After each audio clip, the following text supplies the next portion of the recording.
were talking about insecurities earlier, and I think every young performer, especially starting out in the business, has those butterflies in their stomach. But at what point in your career did you say to yourself, okay, yeah, I made it now? I think over the weekend when I was bidding farewell to the wrestling industry.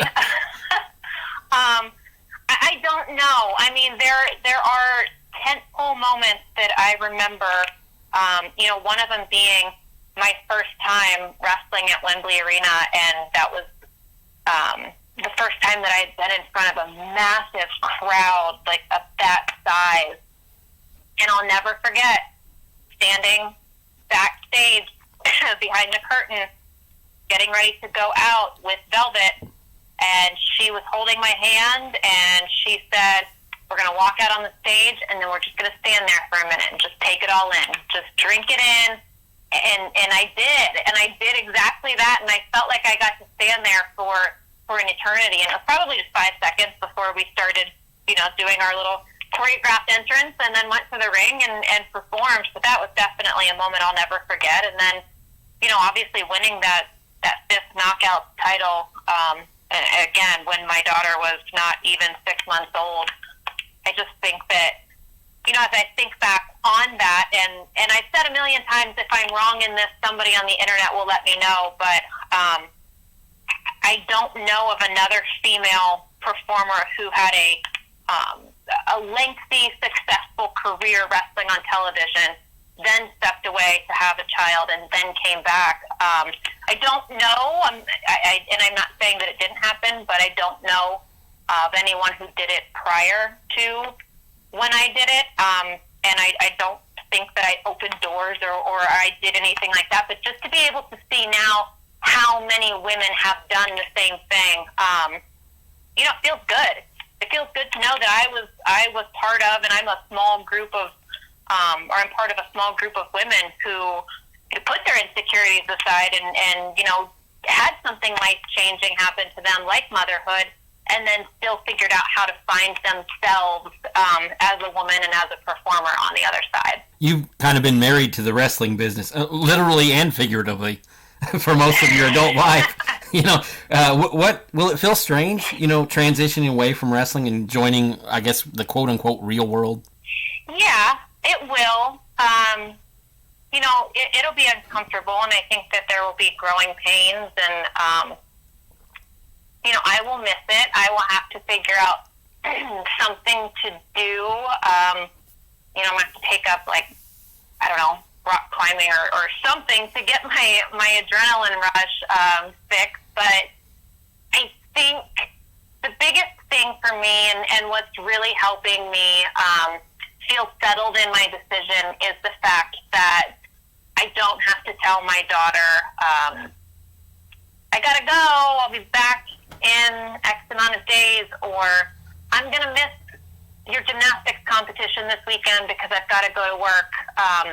This business, I've given it so many years of my life, but it has given infinitely more back to me in the sense that for the first 7 years of my daughter's life, I haven't been sitting behind a desk and committed to a structured schedule, and I've spent so much time with her that a lot of parents don't get in those early years. But I think it's time now to pivot and to, I just graduated from college in December, so it's time to put those student loan dollars and that degree to good use. And, I've always been aware of the fact that wrestlers have an expiration date, and especially female wrestlers. We can't do this forever. Our bodies won't let us. And I never wanted to be escorted out because I couldn't keep up in the ring. I always wanted to go out when I felt like, I was still giving 100% every time I was in the ring, but that it was my time, and I feel like that's exactly where I'm at. Well, just two more before I let you go. First of all, you've had a very successful career.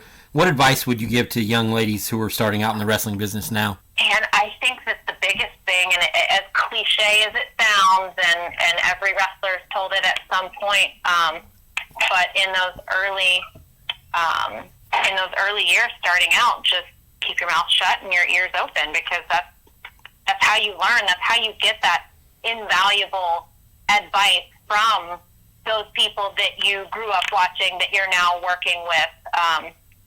Wrestling school doesn't teach you some of the lessons that people that you share a locker room with can teach you. And the other thing that I would say, and that I would like to think I've been able to do for the last 12 years, is to stay humble, because we get to be these larger-than-life characters. We get to live out our dream. We get to have this career that not many people can say that they have or that they had. But at the end of the day, you still go home and you still have to carry your garbage out to the curb, and you still have to go to the grocery store. So my biggest thing is ears open, mouth shut, and stay humble. And finally, as you wrap things up in your professional wrestling career, what's your message to your fans? Oh, man. This one's going to get me. Sorry about that. I saved the tearjerker for last. Yeah, no, I mean, it's so simple, and they deserve so much more, but literally, all I can say is thank you, because I have outlived the expiration date that most people place on a female performer, and I have gotten to see places in the world that I could never have imagined, and done things and met people that in my wildest dreams I could have never imagined doing. And it's all because the fans kept saying yes to Madison Rayne. They kept booing me when they were supposed to boo me, and lifting me up and cheering for me when they were supposed to cheer for me. And without that, I wouldn't have had the career that I've had. And I am just forever, forever grateful to all of the incredible, passionate fans who have allowed me, as a little girl from Coshocton, Ohio, to just set the world on fire in professional wrestling for the last 12 years. And you have. Congratulations to you on such a successful career. Oh. Thank you. Thank you for your time today, and good luck to everything that you pursue in the future. Madison Rayne, thanks for your time again. Thank you so much.